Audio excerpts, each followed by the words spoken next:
नमस्कार। मैं doctor Shyam, associate professor, department of political science, Raja Singh college Siwan. आज बीए ऑनर्स पार्ट 2 के छात्रों के लिए एक व्याख्यान प्रस्तुत कर रहा हूँ।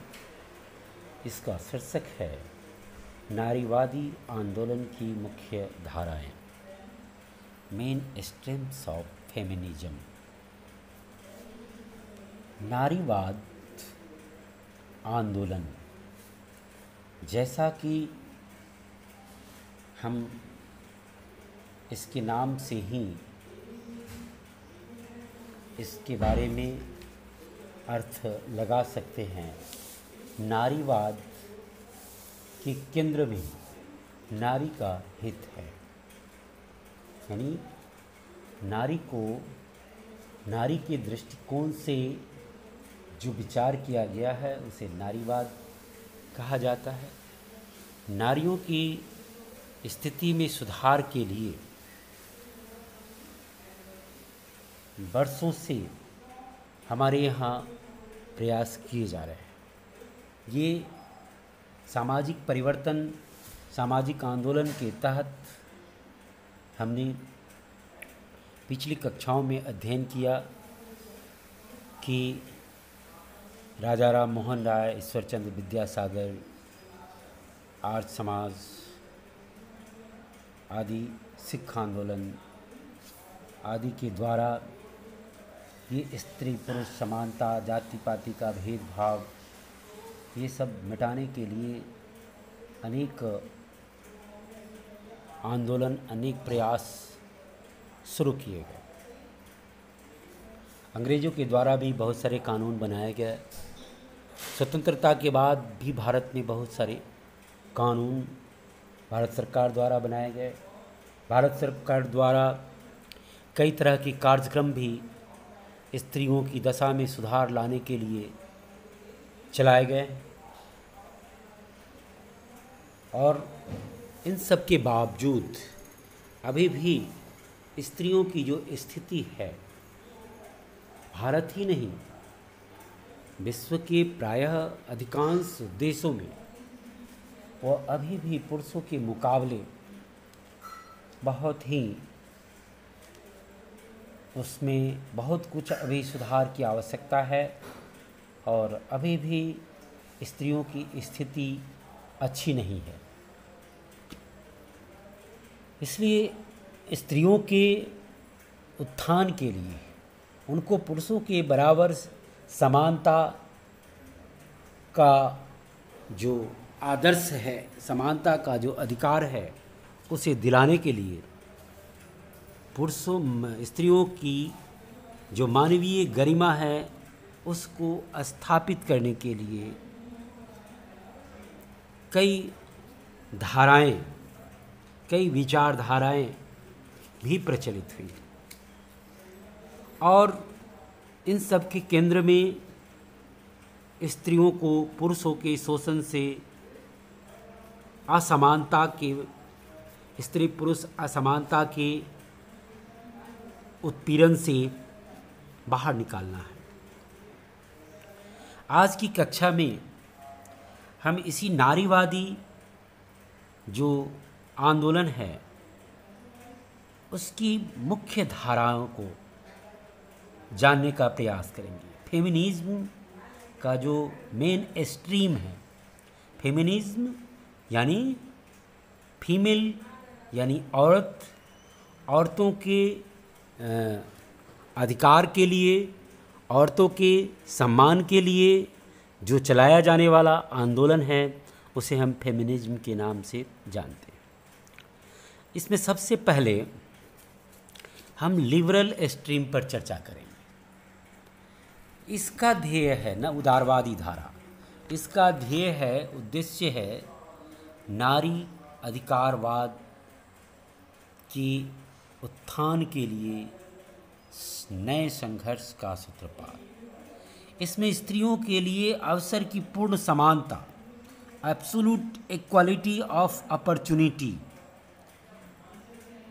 लिंग के आधार पर जो भेदभाव है उसका पूरी तरह निराकरण, इस बात पर बल दिया जाता है। इसके कार्यक्रमों में उदारवादी धारा के अंतर्गत जो मुख्य कार्यक्रम है वह है समान कार्य के लिए स्त्रियों को भी समान वेतन दिया जाए, equal pay for equal work. समान पद पर जो काम करते हुए पुरुष को जो वेतन मिलता है वह स्त्रियों को भी मिले। गर्भपात कानूनों में सुधार, ये सब नारीवादी आंदोलन का सबसे लोकप्रिय पक्ष है, लेकिन इसे अभी बहुत प्रभावशाली नहीं माना जाता है। नेक्स्ट है आमूल परिवर्तनवादी धारा।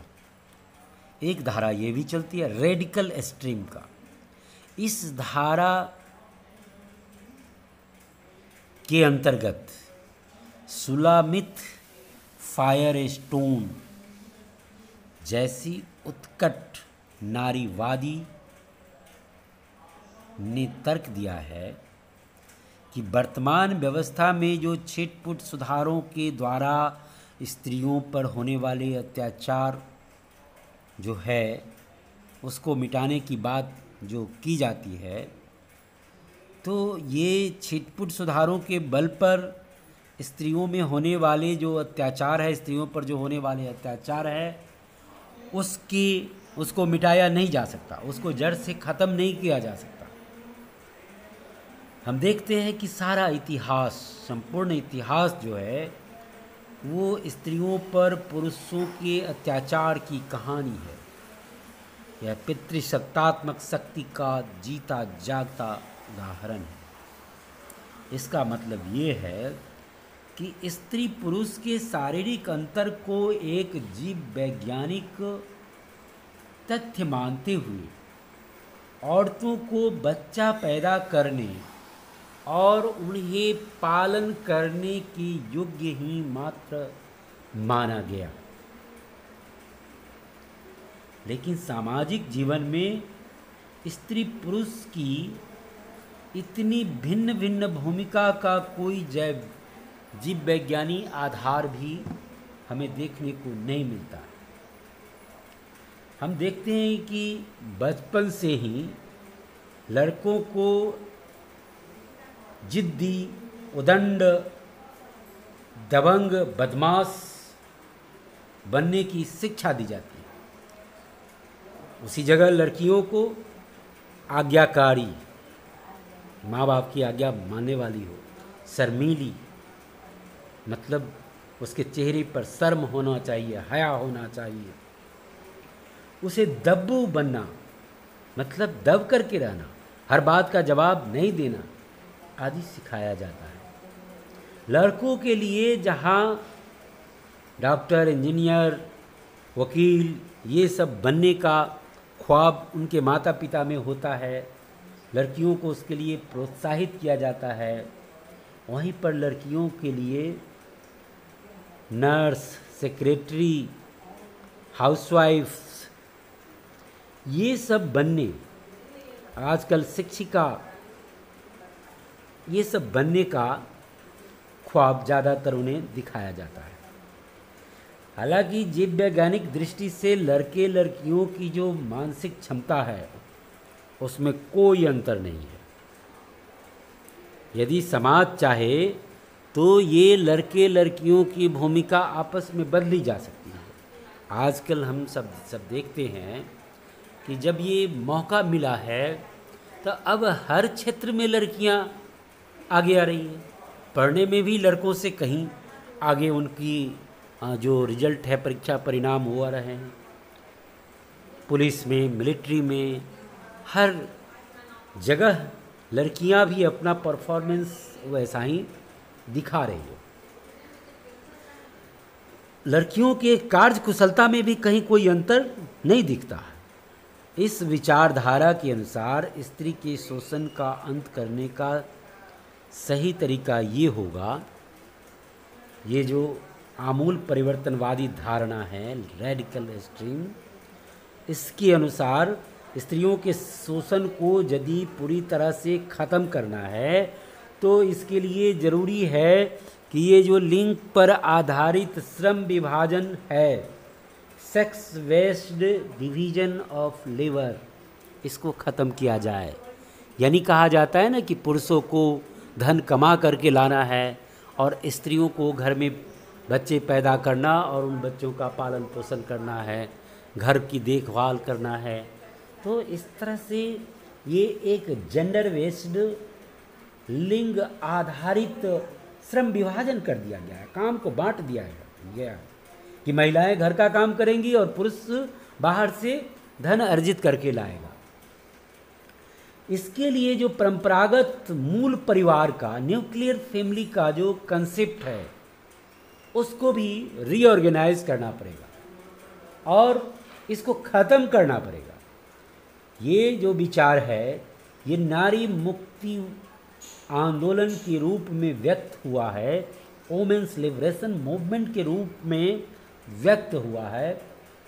कई उत्कट नारीवादियों ने तो यहाँ तक कहा है कि स्त्रियों की एक ऐसी स्वायत्त बस्तियाँ बसाई जानी चाहिए जहाँ पर केवल स्त्रियाँ ही हों, वहाँ पुरुषों के लिए कोई जगह नहीं हो।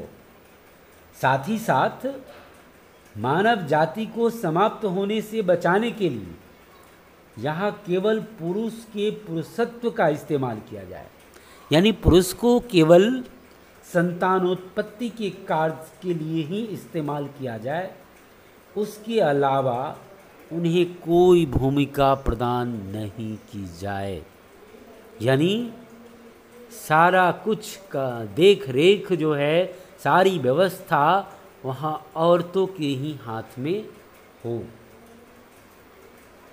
हालांकि ये एक यूटोपियन विचार है। ये धरती पर चूँकि ऐसा हो नहीं सकता कि स्त्रियों का कोई अलग बस्ती हो और पुरुषों का अलग बस्ती हो, लेकिन ऐसा कुछ नारीवादियों ने आवाज़ उठाया है। नेक्स्ट है समाजवादी धारा, सोशलिस्ट स्ट्रीम। इस आंदोलन की तीसरी मुख्य धारा के रूप में समाजवादी नारीवाद का है।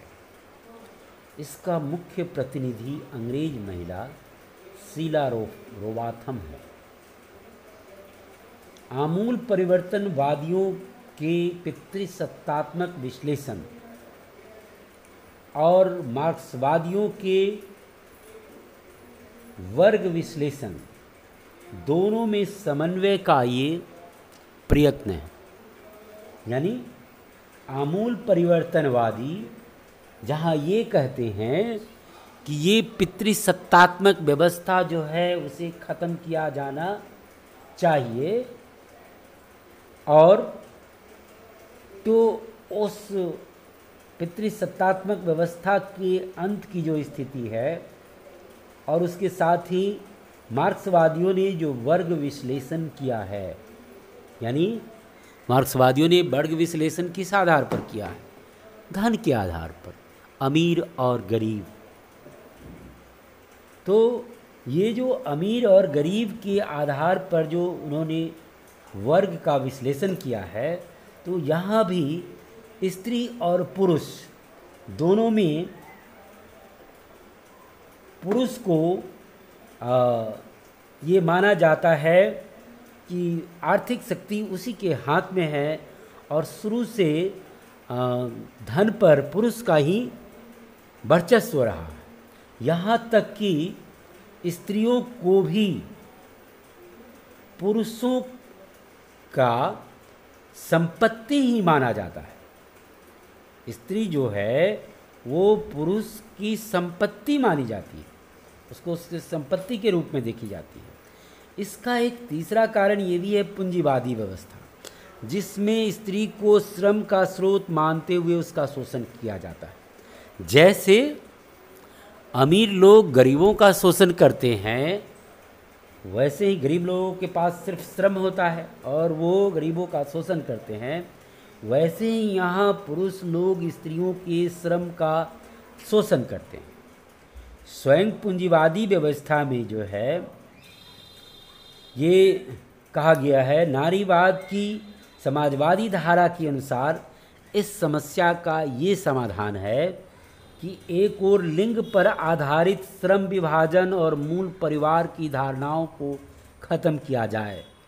यानी ये जो धारणा है कि स्त्रियां घर में बैठ के खाना पकाएंगी, बच्चों का पालन पोषण करेंगी और पुरुष धन अर्जित करके लाएगा, तथा ये जो मूल परिवार है, ये माँ जो हैं वो घर में रहेंगी और बच्चों का लालन पालन करेंगी, ये जो परिवार का जो धारणा है, उस धारणा को ख़त्म करके यहाँ मानव समानता पर आधारित नई व्यवस्था स्थापित करने पर बल दिया गया है।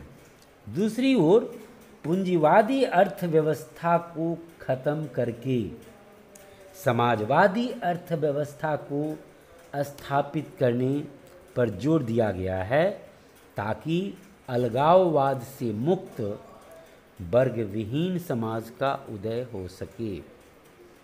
यानी ये जो अमीर और गरीब और या जो एक वर्ग शोषक है और एक वर्ग शोषित है, ये जो दो वर्ग है, ये दो वर्ग समाप्त हो सके, इसके लिए ये समाजवादी धारा जो है, इन दोनों को एक तो जो श्रम विभाजन पर आधारित ये लिंग पर आधारित श्रम विभाजन है उसको ख़त्म करने की बात की जाती है इसके अंतर्गत, तथा मूल परिवार की धारणा को भी ख़त्म करने की बात की जाती है, और मानव समानता पर आधारित नई व्यवस्था की स्थापना पर इसमें जोर दिया जाता है। साथ ही साथ पूंजीवादी अर्थव्यवस्था को ख़त्म करके समाजवादी अर्थव्यवस्था की स्थापना पर बल दिया जाता है, ताकि वर्ग विहीन समाज की स्थापना हो सके। राजनीति शास्त्र के प्राध्यापक होने के नाते मेरा मानना है कि स्त्री और पुरुष दोनों अलग अलग धाराएं नहीं हैं, बल्कि दोनों एक दूसरे की पूरक हैं। आवश्यकता इस बात की है कि उन्हें सिर्फ बच्चा पैदा करने वाली मशीन के रूप में न देखा जाए। एक तरफ पुरुष अपनी मानसिकता में बदलाव लाए और उन्हें सिर्फ बच्चा पैदा करने वाली मशीन न माने।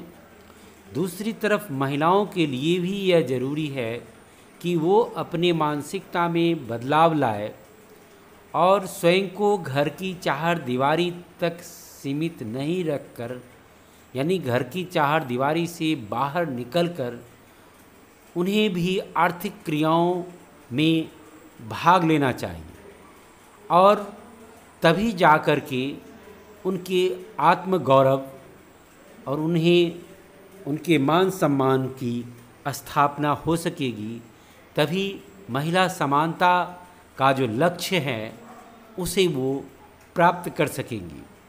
तो इसलिए ज़रूरी दोनों तरफ की मानसिकता में बदलाव की है, ना कि पुरुषों की कोई अलग धारा चले, महिलाओं की कोई अलग धारा चले, इसकी कोई आवश्यकता शायद नहीं है। आज के व्याख्यान में इतना ही। धन्यवाद।